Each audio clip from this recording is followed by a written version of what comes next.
This is the continuation of the story The Ickabog by J.K. Rowling. This is chapter 40, Bert Finds a Clue. When he heard that a mail coach had reached the heart of Shoeville, Spittleworth seized a heavy wooden chair and threw it at Major Roach's head. Roach, who was far stronger than Spittleworth, batted the chair aside easily enough. But his hand flew to the hilt of his sword, and for a few seconds the two men stood with teeth bared in the gloom of the guard's room, while Flapoon and the spies watched, open-mouthed. "You will send a party of dark-footers to the outskirts of Shoeville tonight," Spittleworth ordered Roach. "You will fake a raid. We must terrify these people. They must understand that the tax is necessary, that any hardship their relatives are suffering is the fault of the Ickabog, not mine or the king's. Go, and undo the harm that you've done." The furious Major left the room, privately thinking of all the ways he'd like to hurt Spittleworth if given 10 minutes alone with him. "And you," said Spittleworth to his spies, "will report to me tomorrow whether Major Roach has done his work well enough. If the city's still whispering about starvation and penniless relations, well then, we'll have to see how Major Roach likes the dungeons." So a group of Major Roach's dark-footers waited until the capital slept, then set out for the first time to make Shoeville believe that the Ickabog had come calling. They selected a cottage on the very edge of town that stood a little apart from its neighbours. The men, who were most skilful at breaking into houses, entered the cottage, where, it pains me to say, they killed the little old lady who lived there, who, you might like to know, had written several beautifully illustrated books about the fish that lived in the river Fluma. Once her body had been carried away to be buried somewhere remote, a group of men pressed 4 of Mr. Dovetail's finest carved feet into the ground around the fish expert's house, smashed up her furniture and her fish tanks, and let her specimens die gasping on the floor.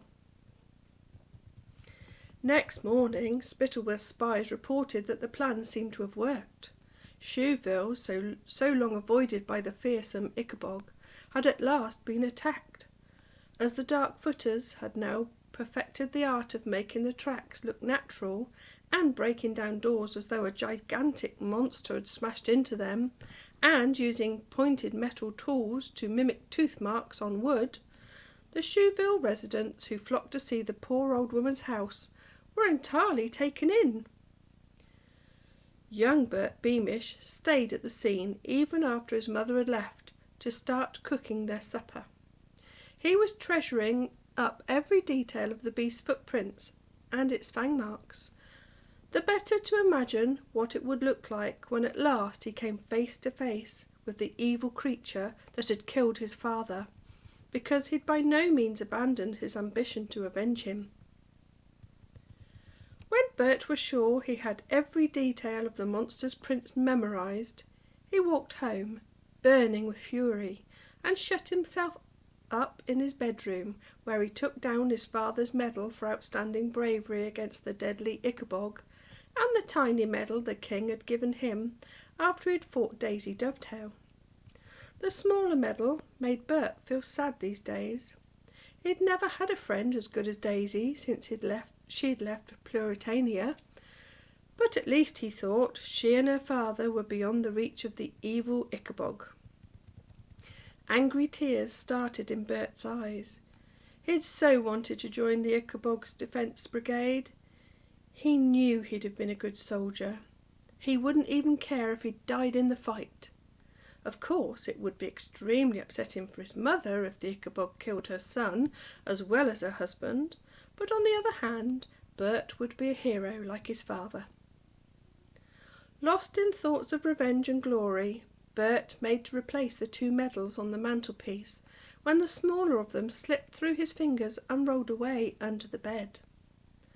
Bert lay down and groped for it, but couldn't reach. He wriggled further under the bed and found it at last in the furthermost, dustiest corner along with something sharp that seemed to have been there a very long time, because it was cobwebby. Bert pulled both the medal and the sharp thing out from the corner and sat up, now rather dusty himself, to examine the unknown object. By the light of his candle he saw a tiny, perfectly carved Ickabog foot, the last remaining piece of the toy carved so long ago by Mr. Dovetail. Bert had thought he had burned up every last bit of the toy, but this foot must have flown under the bed when he'd smashed up the rest of the Ickabog with his poker. He was on the point of tossing the foot onto his bedroom fire when Bert suddenly changed his mind and began to examine it more closely. That's the end of the chapter. I hope you enjoyed it.